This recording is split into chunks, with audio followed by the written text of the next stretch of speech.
Hi guys. Um, Today I think I'm going to speak to you about art. It's a subject very close to me.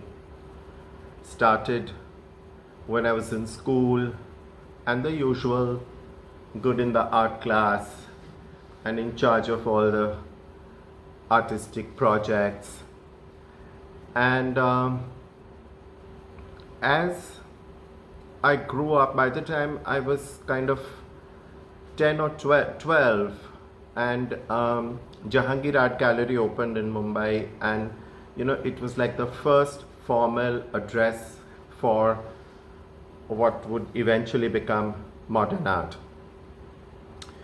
And with it came the Bombay Art Society on the ground floor, and upstairs came Bombay's first or second perhaps art gallery, I don't know, between Pandol and Kemol, but let's say they both came together, and Kemol opened on the first floor.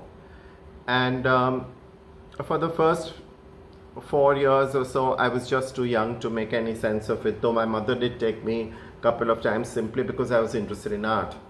But by the time I was about 15, I had already started doing the rounds of the exhibitions and all, just to see what was happening. I didn't understand much at all. So even when I went into Kemold Art Gallery for the first time, I went in with a sense of apprehension because I really didn't know how to discuss this on a one-to-one basis. It was okay to just walk through the hall downstairs and look at all the art. And Khorshed and Keku, my dearest friends, God bless them, they came up to me and said that, yes, can we help you? And I said, well, I've just come to look at art, and more than that, understand what it's all about. So they said, okay, sit here. So they put me on a bench at the end of the room, and then one by one they would carry a painting and put it on the wall across me at the other end of the gallery and say, so what do you think about it? And I wouldn't know what to say because I really didn't even know what they were showing me. And I would be polite and said, okay, good, nice. And with that sort of a conversation and openness, they started just responding to my questions, and in a way the fundamental understanding of this new modern art movement in India started getting into my head.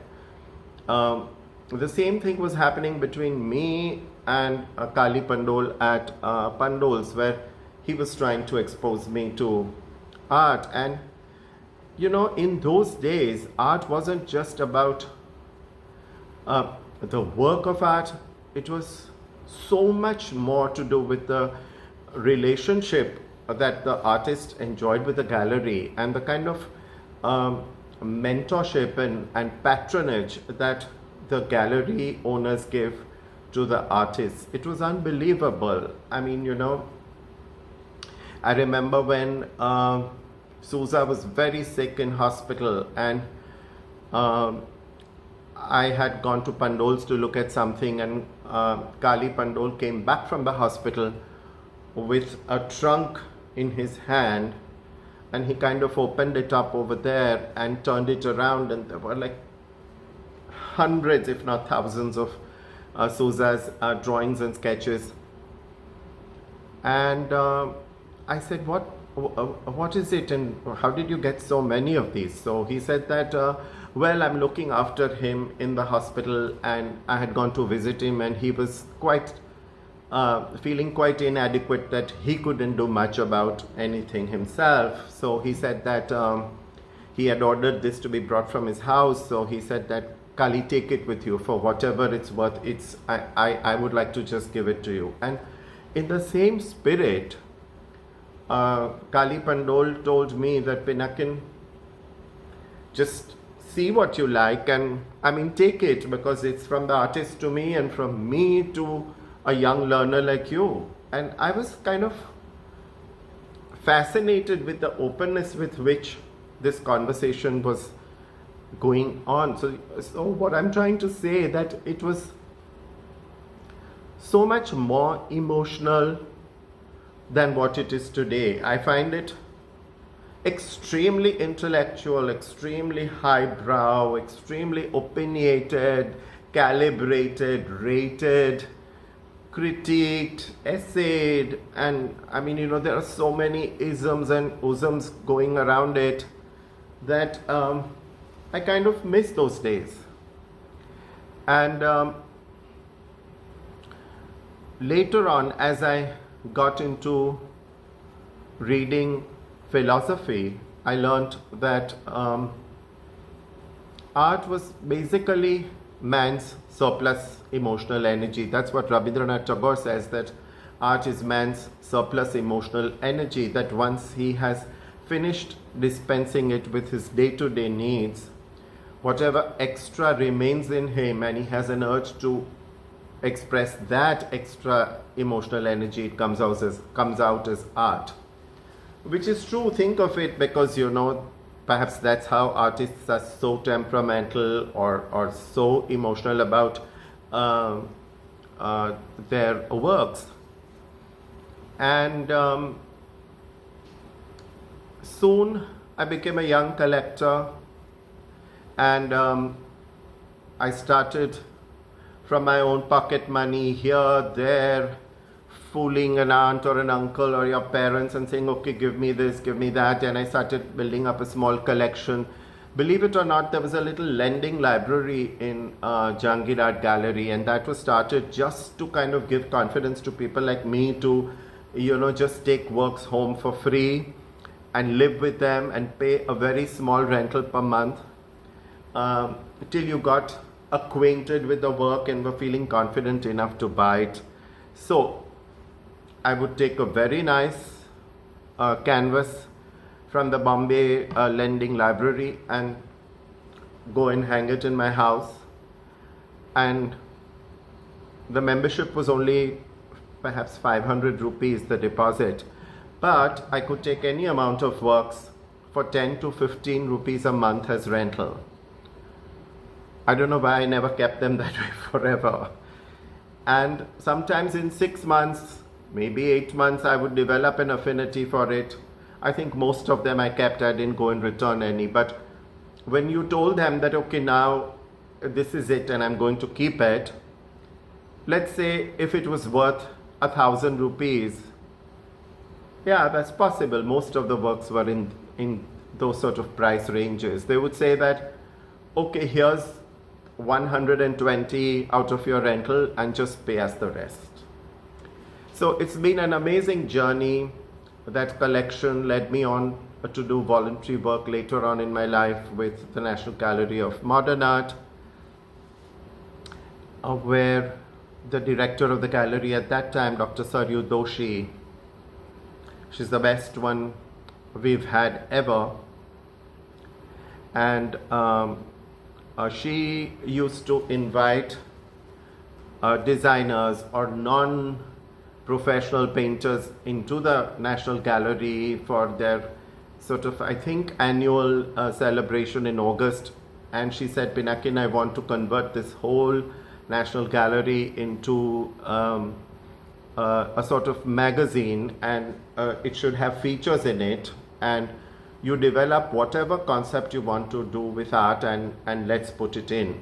And I kind of sounded her off because, you know, when I was not looking at art, I was looking at street culture in Mumbai. So perhaps that was the foundation of acquainting myself subconsciously, I mean, into what would then follow as installation art, because each street vendor in Mumbai had the most amazing and uncanny ways of displaying their stuff.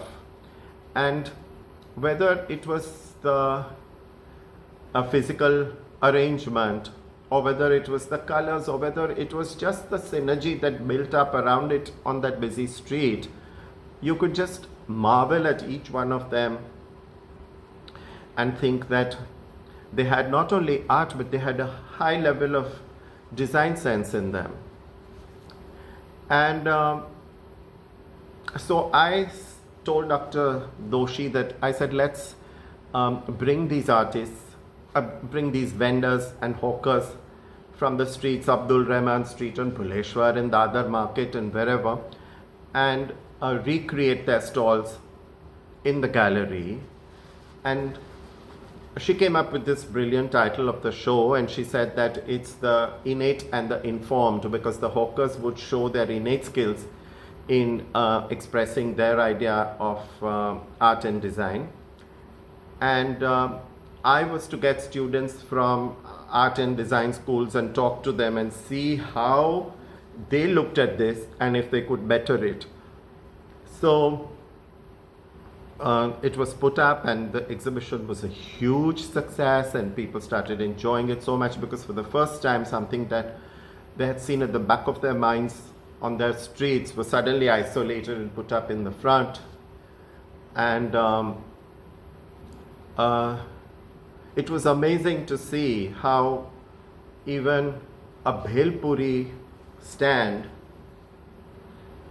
couldn't be matched by any art school student or design student in any way.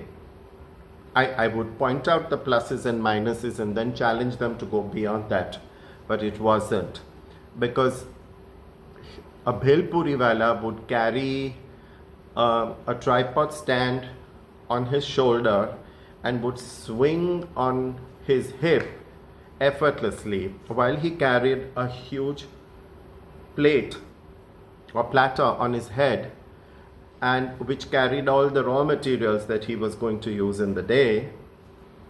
And he would protect it from all the dust with a red cloth, and he would swing his way for miles together from his house to a strategic location. And the moment he put that conical stand on the footpath, he would take off that cloth and put it around it on the top, almost like a tablecloth, and then put the tray on it, and then pile up the yellow save and the little nimbus and mirchis on it, and in a little while what would emerge is a sort of fast food counter where the piles of bhel would become a sort of informal barrier between him and his clients. He would count his money behind it and make things and stuff like that. The sharp graphics of the yellow bhel save and the red cloth below became his signage, it became his banner. And even on a crowded area like, let's say, Flora Fountain, you could just spot that red and yellow and say, okay, bhel, let's go there. So anyway, I've strayed off a bit from art to design, but ultimately I guess it's all one.